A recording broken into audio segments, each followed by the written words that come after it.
ભુજ તાલુકાના ગળા નજીક ખેતરમાં ભયંકર આગનો બનાવ બન્યો હતો, જેમાં ખેતરમાં ઊભા ઘઉંના પાકને ભારે નુકસાની થઈ હતી। મળતી વિગતો મુજબ ગળા ગામ નજીક ઘઉંના ઊભા પાકમાં આગનો બનાવ બન્યો હતો। 4 એકરના ખેતરમાં આગ લાગતા ઘઉંનો પાક બળીને ખાક થઈ ગયો હતો, સાથે જ ડ્રીપ લાઇનને પણ નુકસાની થઈ હતી। સંભવત શોર્ટ સર્કિટના કારણે નુકસાની થઈ હોવાનું સામે આવ્યું હતું। બનાવ અંગે ફાયર વિભાગની ટીમને જાણ કરવામાં આવી હતી, પરંતુ ફાયર ટીમ આવે તે પહેલા જ ઘઉંનો પાક બળીને ખાક થઈ ગયો હતો। આગના બનાવમાં ઘઉંનો પાક બળી જતા ખેડૂત પર આભ તૂટી પડ્યું હતું।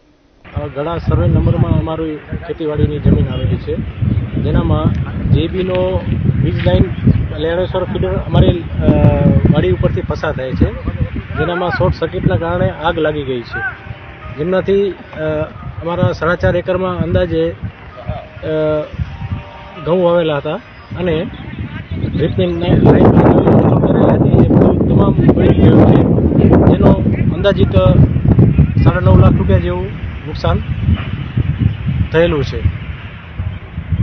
અત્યારે જેબી વાળાને પણ જાણ કરી છે અને ફાયર બ્રિગેડને પણ જાણ કરી છે, જે હજી સુધી કોઈ સ્થાનિકે પહોંચ્યા નથી। અંદાજે 1 કલાક જેટલો સમય થઈ ગયો છે આગ લાગી છે। અત્યારે સાંજે 5:15 થઈ છે, 4 વાગ્યાની આસપાસ આગ લાગી છે, પણ હજી સુધી કોઈ આવ્યા નથી।